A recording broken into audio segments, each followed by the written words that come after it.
গরিবের একটা লোক রাজ্যগালি করে, অন্যের খেতে বদলা দেয়, মা পর্দা পুশিদা সহই অন্যের বাড়িতে গিয়ে কাজ করে আসে, এইরকম মানুষ আছে না মায়েরা?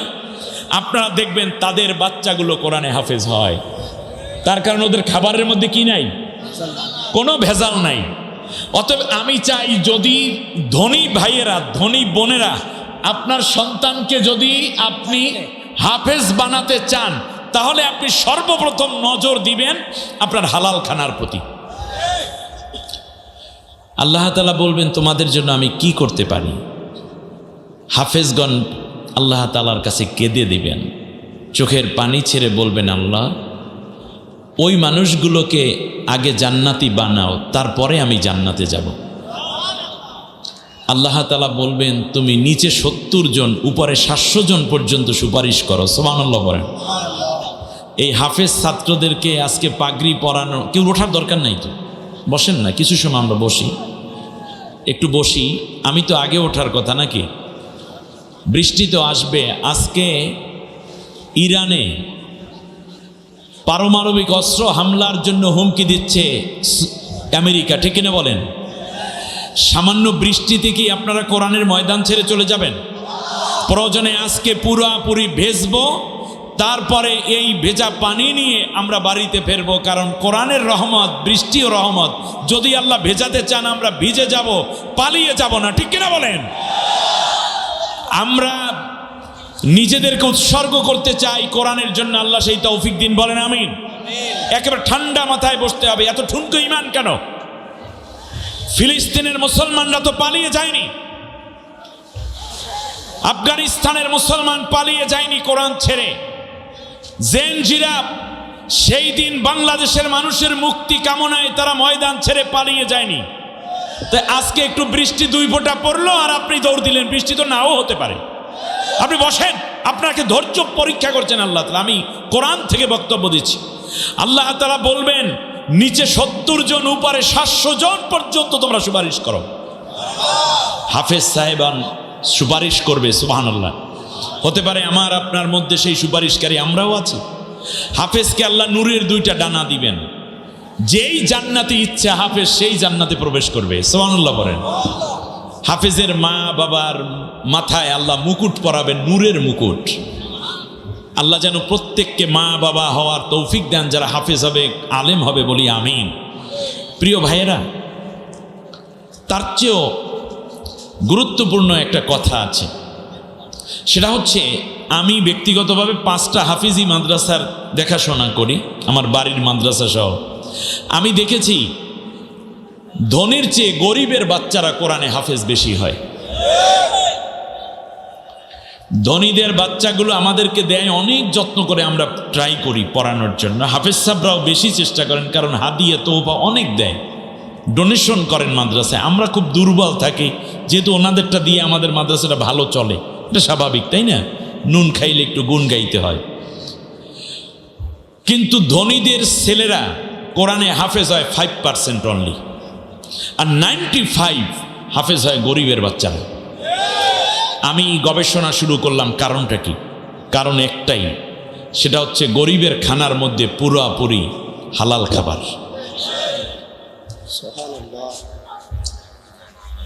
যিনি পুলিশ, মনের অজান্তে, ইচ্ছায় কিংবা অনিচ্ছায় কেমনই যেন একটা হারাম ঢুকে পড়ার আশঙ্কা থাকে। রমজান আসলে খেজুরের দাম অটো বেড়ে যায়, রমজান আসলে তেলের দাম বেড়ে যায়। শিল্পপতি, তাদের সন্তান কোরআনে হাফেজ হয় না। আমার কথায় আপনাদের অসুবিধা লাগতেছে? গরিবের একটা লোক রাজ্যগালি করে, অন্যের খেতে বদলা দেয়, মা পর্দা পুশিদা সহই অন্যের বাড়িতে গিয়ে কাজ করে আসে, এইরকম মানুষ আছে না মায়েরা? আপনারা দেখবেন তাদের বাচ্চাগুলো কোরআনে হাফেজ হয়। তার কারণ ওদের খাবারের মধ্যে কি নাই? কোনো ভেজাল নাই। অতএব আমি চাই, যদি ধনী ভাইয়েরা, ধনী বোনেরা, আপনার সন্তানকে যদি আপনি হাফেজ বানাতে চান, তাহলে আপনি সর্বপ্রথম নজর দিবেন আপনার হালাল খানার প্রতি। আমি আজকে এখানে 4 জন কোরআনে হাফেজ হয়েছেন, আল্লাহ এদেরকে কবুল করুন, বলেন আমিন। সম্মানিত ভাইয়েরা, এদের মায়েরা কি আসছে মাহফিলে? হ্যাঁ, আসছি। 4 জনের বাপ আছে? আছে।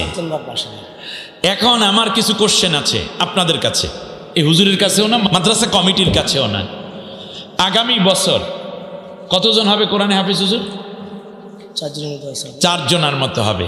দেখেন এই 4 জনের ড্রেস, দেখি একটু সরেন তো দেখি। 4 জনের ড্রেস 4 রকম, এটা সুন্দর নাকি 4 জনের ড্রেস কমিটির লোকেরা বা আমরা সবাই মিলে যদি দিয়ে দিতাম একই রকম কেমন হতো? এটা কি আমাদের জন্য খুব কষ্ট হবে? টুপিটা, পাজামা, জামা, জুতা, গেঞ্জি এগুলো সব দিবেন, 4 জন মানুষ দাঁড়াবেন। হুজুর আমি আগামী বছর হাফেজদের পোশাক দিয়ে দেব, এরকম কেউ আছেন? ইনশাআল্লাহ আমি একজন। আপনি একজন, কি নাম? মোহাম্মদ হরমুজ আলী। মোহাম্মদ হরমুজ আলী সাহেব, আল্লাহ কবুল করুন। হাফেজদের গায়ে যারা জামা পরাবে আল্লাহ তুমি তাদেরকে নূরের পোশাক পরাই সম্মানিত করে দিও। নাম কি? জাহাঙ্গীর আলম বকুল ভাই দিবেন একজনকে, আর 2 জন, কি নাম? মোহাম্মদ রহিদুল ইসলাম, আল্লাহ কবুল করুন।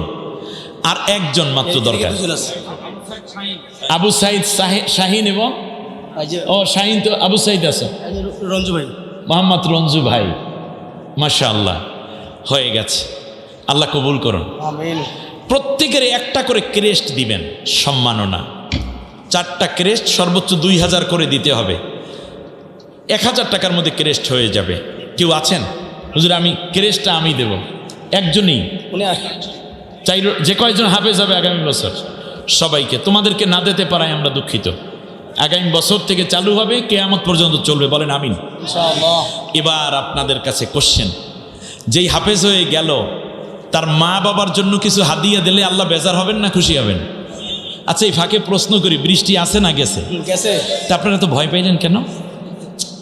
আমি আপনাদেরকে আমি বুঝাইতে পারবো না। আরে বৃষ্টি, মিসাইল পড়তেছে বৃষ্টির মতো, এরপরেও তো ইরান সাইরে মুসলমান পালায় না, ফিলিস্তিন সাইরে মুসলমান পালায় না, আফগানিস্তানে মুসলমান পালায় নাই। বাংলাদেশে বৃষ্টির মতো বুলেট এসেছিল, এরপরেও তো আল্লাহর কোরআনের কর্মীরা ময়দান ছেড়ে পালায় নাই, ঠিক কিনা বলেন? বরং যারা বুলেট ছুঁড়েছে তারা পালিয়ে গেছে। আর সামান্য বৃষ্টিতে পালিয়ে যাব না। আল্লাহ তুমি বৃষ্টিতে ভিজাইলে কোরআনের উসিলায় বৃষ্টি দাও, এই বৃষ্টি রহমত হয়ে যাবে। দুর্বল মানুষ নিয়ে আমি কেমনে ওয়াজ করবো, আমি সেই চিন্তা করতেছি। আপনার এত পাতলা হইলে তো চলতো না। আল্লাহর কাছে বলেন, আল্লাহ বৃষ্টি যখন দেওয়া দরকার তখন দিও। এখন কোরআনের মাহফিল চলবে, আল্লাহর জোর করে কিছু জিনিস বলতে পারেন না, মনে মনে আন্দাজিমিয়া দৌড় দেন খালি। এবার শোনেন, আগামী বছর যে কয়জন কোরআনে হাফেজ হবে মায়ের জন্য একটা বোরকা, একটা জায়নামাজ, একটা তসবি দিতে হবে। হাফেজ সাহেব নিয়ে মায়ের কাছে দিবে, মা দোয়া করবে, আপনিও হাফেজের বাবা হবেন, আপনিও হাফেজের মর্যাদার একটা সম্মানের অংশীদার হবেন, ঠিক না? এই রত্নগর্ভা মাকে, যে কয়জন হাফেজ হবে প্রত্যেকের মাকে জায়নামাজ, তসবি, বোরকা দিবেন। কে কে আছেন? মাকে সম্মানিত করবেন, আপনার ইজ্জত বাড়াই দিবেন কে? এরকম কেউ আছেন? 4 জন হলে 4 জনকে আমি দিব। 4 জন হলে 4 জন একাই দিবেন। হরমুজ আলী সাহেব, সুবহানাল্লাহ, আল্লাহ তুমি ধনী করে দাও। আমিন। তোমার কোরআনের হাফেজদের গর্ভধারিণী মাকে যারা সম্মানিত করলেন, আল্লাহ তুমি তাদেরকে সম্মানিত করো। আমিন। আমার হরমুজ আলী সাহেবকে আল্লাহ মক্কা মদিনা বারবার যাওয়ার তৌফিক করে দাও, ধন মান ইজ্জত বাড়াই দাও, বলেন আমিন। রইল কে? বাবা, বাবাকে একটা পাঞ্জাবি, একটা লুঙ্গি, একটা টুপি দিবেন। কেউ আছেন? 1 জন বা 4 জন বা 5 জন, যতজন হাফেজ হবে একটা লুঙ্গি দিবেন, একটা পাঞ্জাবি দিবেন, একটা জায়নামাজ দিবেন। কে আছেন? জুয়েল স্যার 1 জন, লালু সাহেব 1 জন, রাজু ভাই কই দেখি, রাজু ভাই কোথায়? রাজু ভাই 1 জন, আর জুয়েল স্যার 1 জন। আর লাগবে কয়জন? বাকি সভাপতি সাহেব দিয়ে দিবেন। নাম কি? রশিদুল ইসলাম। রশিদুল ইসলাম ভাই খুব চমৎকার এক মানুষ, এত আন্তরিক সেবা, সুবহানাল্লাহ। আমার কলিজা শীতল হয়ে গেছে, মেহমানদারিতে একটু ত্রুটি নাই। আল্লাহ তাআলা আমার ভাইকে সম্মানিত করুন, আমিন। আল্লাহ রহম করুন, বলেন আমিন। আপনারা বলতে পারেন হুজুর খালি ওয়াজ করেন, আমি ওয়াজ ওয়াজ করি না, আমি বাস্তব যেটা সেটা বলি। এখন যা বলবো তাও বাস্তব বলবো। থাকতে রাজি আছেন? আমি জানতে চাই প্রথমে হাফেজ সাহেবকে, কি নাম বাবা তোমার? মোহাম্মদ শরীফুল ইসলাম। শরীফুল ইসলাম। বাপ কোথায়? বাবা আসছে হাটের অসুস্থ। তো যে এরপর কে কি করে তোমার আব্বা? কৃষি কাজ করে, শিল্পপতি নাকি? তোমার নাম কি বাবা? রিপন ইসলাম। রিপন ইসলাম বাপ্পি। বাবা কি করে? ড্রাইভার। কিসের ড্রাইভার? Micro driver. মোটামুটি 1 কোটি টাকার মালিক হবে নাকি? এরপরে তোমার নাম কি? জোনায়েদ আল হাবিব। বাবা আসছেন? কি করেন? মাদ্রাসার প্রিন্স। কি মাদ্রাসা? কওমি মাদ্রাসার প্রিন্সিপাল। আমি জানি, আলহামদুলিল্লাহ, এটা পদ পদবী, কিন্তু আমি তো মনে করছিলাম কোন সিনিয়র মাদ্রাসা অথবা ইউনিভার্সিটির, মানে কলেজের, কিন্তু না, মাদ্রাসার প্রিন্সিপাল একটা পোস্টের নাম, কিন্তু কওমি মাদ্রাসার প্রিন্সিপাল। কি অনেক ধনী মানুষ না, কিন্তু হালাল মানুষ, আলহামদুলিল্লাহ। এরপর কে আছে? তোমার নাম কি? সাদিক। তোমার বাবা? মাশাআল্লাহ। কি করেন? মসজিদের ইমাম। আলহামদুলিল্লাহ। একজন মসজিদের ইমাম 50,000 টাকা বেতন, 5,000 টাকা বেতন, 3 মাস বেতন বাকি। এরপরও কয় হুজুর মসজিদের উন্নয়নে 1.5 কোটি টাকার কাজে হাত দিছি, বেতন 3 মাস বাকি, তাতে হয়েছে কি? এত টাকা দিয়ে কি করবেন হুজুর? আল্লাহ তো কম দেয় নাই আপনার। এইরকম কপাল পরা কিছু কমিটির লোক আছে না? ঘাট ধরে তোমরা বের করে, কমিটি থাকার উপযুক্ত। ইয়াংরা মসজিদের দায়িত্ব নিবা। ইমাম সাহেব মনে হয় যেন ওদের নারী কাটতে দিয়েছে আল্লাহ, ওদের লিবিয়ার ফাংশন কিচ্ছু নাই, পাকস্থলী বলতে কিছু নাই। উনি প্রতিদিন 1 মাসে যে বাজার করে, শুধু মাছ কেনে, তাই ইমাম সাহেবের পুরো মাসের বেতন না।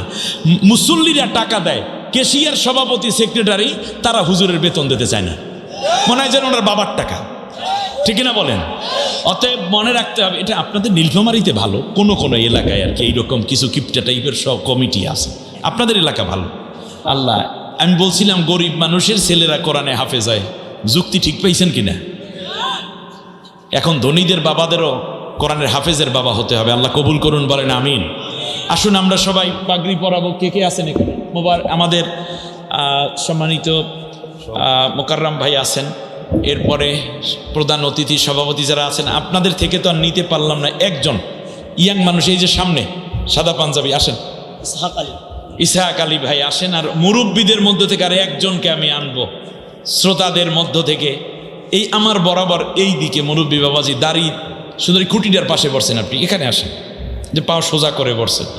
আপনাদের 2 জন নিলাম, ঠিক আছে না? জি আলহামদুলিল্লাহ। সবাই মিলে পাগড়ি পরাইতেছি। আল্লাহ কবুল করুন, বলি আমিন। আউযু বিল্লাহি মিনাশ শাইতানির রাজিম। বিসমিল্লাহির রাহমানির রাহিম। ইন্নাল্লাহা ওয়া মালাইকাতাহু ইউসাল্লুনা আলান নাবিয়্যি ইয়া আইয়ুহাল্লাযীনা আমানু সাল্লু আলাইহি ওয়া সাল্লিমু